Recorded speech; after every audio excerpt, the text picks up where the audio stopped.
kenna tajaajila iddoo tokkootiin tajaajila si'ataa fi qulqulluu argachaa jiraachuu jiraattonni magaalaa Adaamaa tokko himan. Raadiyoon Adaamaa Broadcasting Service kutaa magaalaa Luugoo fi Bokkuu Shananiitti sakatta'insa kenna tajaajila iddoo tokkoo gaggeesseera. Hawaasni kutaalee magaalaawwan kunneenis yaada addatti raadiyoo Adaamaa Broadcasting Serviceif kennaniin akka jedhanitti duraan rakkoon kenna tajaajilaa kan ture ta'uu himuun yeroo dhiyoo as garuu kenna tajaajilaa qulqulluu fi si'ataa ta'e argachaa jiraachuu himan. Bakka tokko komiin ni jira, haa ta'u malee komiiwwan keenya irraa jalaan furamaa jira kan jedhan jiraattonni kunneen hojiilee misoomaa fi nageenyaa kutaa magaalaa isaanii keessatti hojjetamu cina dhaabbachuun kutaa magaalaa isaanii kan misoomsan ta'uu dubbatu. Haga ammaa tanaan dura baay'ee tajaajilli hin jira jechuun dandeenyu rakkoo baay'eetu nurratti ga'ee akkuma zoonii keenyatittu rakkoo baay'eetu nurra ga'ee shanshaanoon ifa calqamame waggaa 3 dura ifa shanamee manni diigamee booda nu jala hafanii namoonni baay'een karaa gubbaatti kufanii hafanii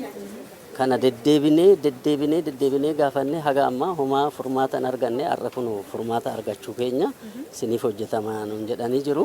Kuni waan guddaadha, jijjiirama baay'eetu jira jechaadha. Amma garuu maskootii tokkorraan yoo laalanii baay'ee shaggaadha, baay'ee gaariidha. Gammannee akka kanatti gammannee hin beeknu duraan dursinee gara biiroo adda addaatti yoo deemnu birookiraasii baay'eetu jiraayyuu amma garuu baay'ee gammanne kana laallee hin beeku. Ani umrii kiyyaan waan akkana laalee hin beeku, baay'ee shaggaadha. Jijjiirama jira. Balbaluma irrattuu akka seentuun waraqaa eenyummaa kan kee kennitee namni marti akka seenee asitti waliin jeenne abbaa dhimmaa qofa seessanii mattaawqaa kan kee kennitee kaardii fudhattu jira. Eegas immoo yoo dhimma fixattee as keessaa baatu isa deebiftee waraqaa eenyummaa kan kee fudhattee baata. Haalli jijjiirama jira, gaarii jennee yaadna. Kanaan dura namoonni baay'ee baay'atanii yeroodhaan keessummeessan ture. Garuu amma baay'ee jijjiirama guddaa argeera. An fakkeenyaaf kaadeessara lama hojjechiifadhe. Kaadeessara lachuu fudhadhee lama har'a jechuudha. Kanaafuu jijjiirama guddaa qaba.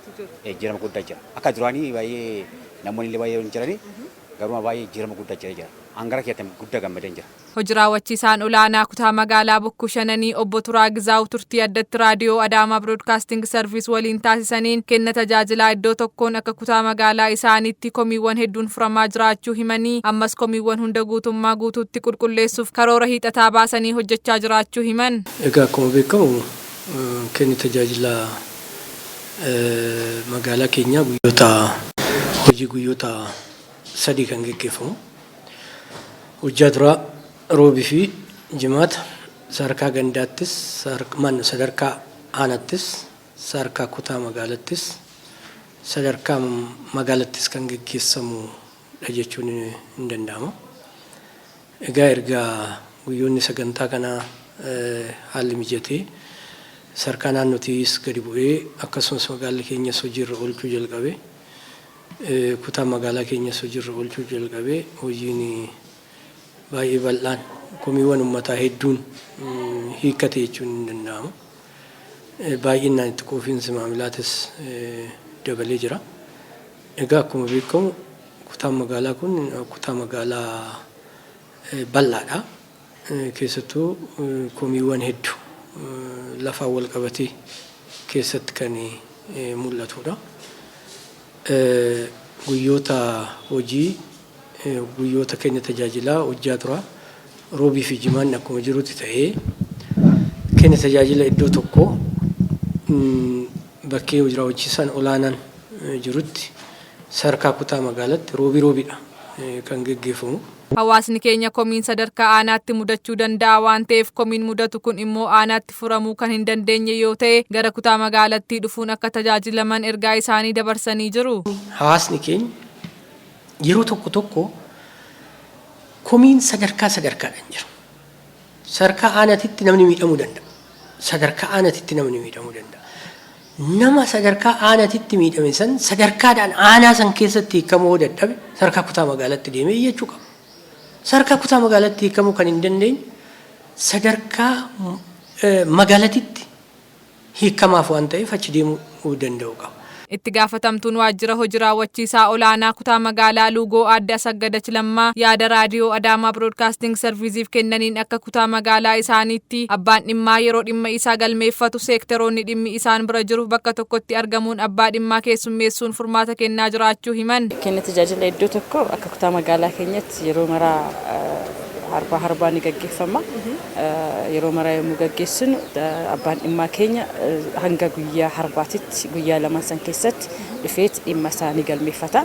Dhimma isaa galmeeffatee akkuma galmee isaatiin tartiibaan guyyaa kan seektaroonni qaamni koomiin irra dhiyaate yookiin immoo seektaroonni keenya hundinuu iddoo tokko bakka jiranitti abbaan dhimmaa keenya taa'ee dhimma isaa kan himatu ta'a jechuudha. Abbaan dhimmaa keenya dhimma isaa tartiibaan himata kallattiidhaan seektara dhimmi sun ilaallatu achumatti deebii itti kenna. Kan guyyaa san furmaata argachuu danda'u jiraate guyyuma san furmaata akka argatu taasifama. Kan immoo beellama barbaachisu beellamatti kennee fi guyyaa beellamaa sanitti dhimmi isaa akka furamu ni godhama jechuudha. Hawaasnis rakkoo isa mudatuuf ala keessatti haasa'uu dhiisee qaamaan dhiyaatee rakkoo isaa himachuu qaba jedhan. Kanaan wal qabsiisee hawaasni kan gochuun isarra jiraatu rakkoon isa mudatuu danda'a. Dhimmi inni furmaata mootummaarraa argachuu jiraachuu danda'a. Ala keessatti waltajjii irratti haasa'uun odoon ta'in qaamaan dhiyaatee abbaa dhimmicha rakkoo naafura jedhu san adda baafatee dhufee rakkoo isaa himachuudhaan furmaata argachuu ni danda'a jechuudha.